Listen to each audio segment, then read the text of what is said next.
বালি, মাটি আর সাধারণ বস্তা দিয়ে দৃষ্টিনন্দন সব বাড়ি বানাচ্ছে পাকিস্তানের মানুষ।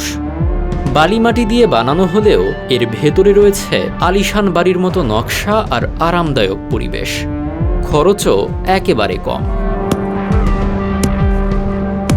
স্থায়ী কাঠামোর জন্য এই বস্তার ভেতর ৭০ থেকে ৮০% বালির সাথে কিছু কাদামাটি এবং ৩ থেকে ১০% সিমেন্ট মেশানো হয়। এরপর দুর্মুজ দিয়ে পিটিয়ে বস্তাগুলোকে কংক্রিটের মতো শক্ত করা হয়। ইটের মতো গাঁথুনির সময় স্তরের মাঝে বিছানো কাঁটাতার ভেলক্রোর মতো কাজ করে পুরো দেয়ালকে পাথরের মতো জমাট বাঁধে। শেষে রোদের ক্ষতিকর প্রভাব থেকে বাঁচাতে এর ওপর মাটি বা সিমেন্টের পুরো আস্তর দেওয়া হয়।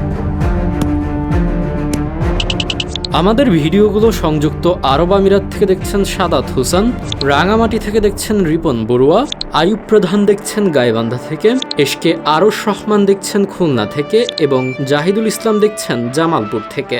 আপনি কোথা থেকে দেখছেন তা জানিয়ে দিন কমেন্ট বক্সে। সুপার অ্যাডোবি প্রযুক্তির গম্বুজাকৃতির এই দেওয়ালগুলো ১৫ থেকে ১৮ ইঞ্চি পুরু হয়। প্রচলিত ইট সিমেন্টের বাড়ির তুলনায় এই নির্মাণ কৌশলে খরচ বাঁচে প্রায় ৫০ থেকে ৬০%।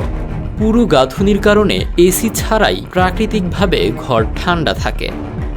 কাঁটাতারের দৃঢ় বন্ধনে ভূমিকম্প বা বন্যায় এটি সহজে ধসে পড়ে না।